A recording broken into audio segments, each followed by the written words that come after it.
MPL만 전문적으로 교육해주는 기관은 많다 적다. 우리밖에 없다. 다 들어보고 싶어도 다 못 듣죠. 우리끼리 잘 먹고 잘 살자. 경매가 왜 나오는지는 아세요? 왜 나오죠? 빚을 못 갚는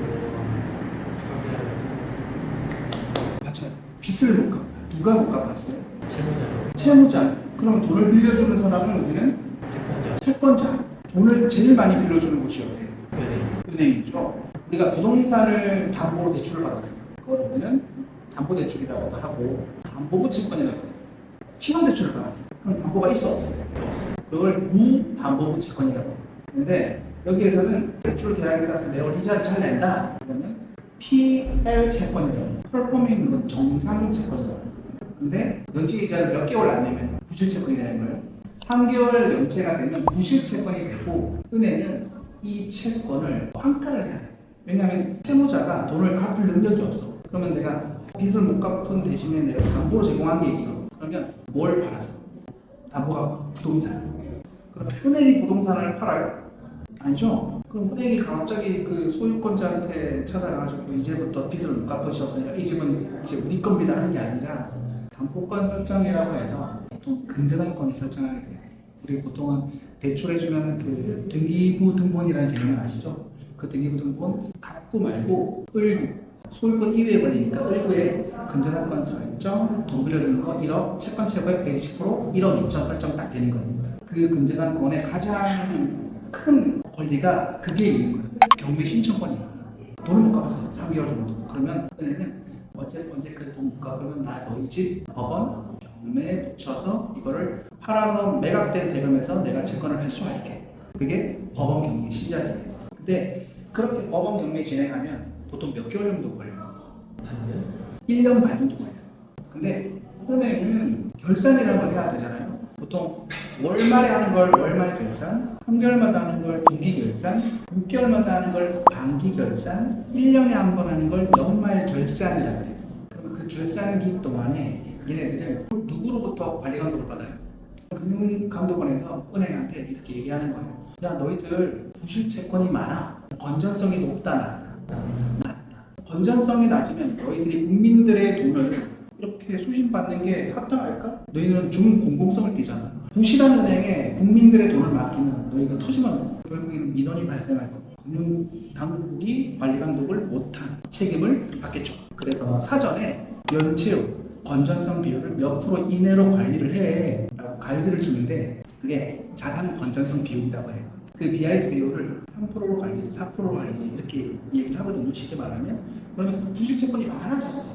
그러면 그 이상으로 넘어갔다. 그럼 얘네들은 그 결산기마다 금융감독원에 결산 보고서를 제출하게 되잖아요. 결산 보고서상의 가이드보다 높다. 그럼 어떻게 되겠어요? 징계를 먹어요. 그렇기 때문에 은행은 부실 채권을 유동화 업자에게 팔아야 돼요. 왜? 경매 진행되는 기간이 1년 반. 자기들은 3개월마다, 6개월마다, 1년마다 결산을 해야 되니까. 왜? 금융감독원에서 이렇게 눈을 이렇게 지켜서 보고 있습니다. 그래서 우리가 은행으로부터 채권을 사와서 경매나 법원 절차를 우리가 은행의 지위를 그대로 승계받아서 우리가 하는 거예요. 그러면 우리가 채권 어디서 사왔죠? 은행에서요. 은행이 어디였죠? 오늘 배당받은 게 수요. 수협. 대표님은 지금 수협의 지위를 고스란히 받아와서 지금 수협이 되신 거예요. 수협. 그냥 말 그대로 오늘 배당은 수협으로서 받는 거예요. 내가 은행이 되어버리는 거. 그렇기 때문에 얘기가 너무 장황해졌는데 아무튼 그런 생태계예요. 네, 그렇게 해서 내가 은행이 가지고 있던 권리를 승계받아서 법원에서 우리가 진행을 해서 원래는 누가 배당받아야 돼? 은행에서 수협에서 배당받아야 돼. 오늘 수협 은행 직원이 가서 배당을 받아야 되는데 채권을 우리가 양도 받아왔기 때문에 이게 우리 채권이에요. 수협을 만들어 온 채권을 우리가 사왔기 때문에 우리가 수협의 지위로 채권자의 지위로서 배당을 받는다. 배당을 받는 게 그러면 어느 금액에서 배당받는지는 아세요? 연체이자 대출원금, 정산이자, 연체이자, 지연손해금, 그 다음에 법원 비용, 가지급금. 채권자로서 받을 수 있는 행사 금액, 권리가 있다고 하는데 그거 내에서 배당을 받는데 이 부동산이 매각이 됐다는 건 법원에서 경매를 진행하잖아요. 그러면 법원에서 매각길이 잡히고 누가 입찰을 봐요? 제3자들. 이 부동산에 관심이 많은 불특정 다수가 입찰을 보죠.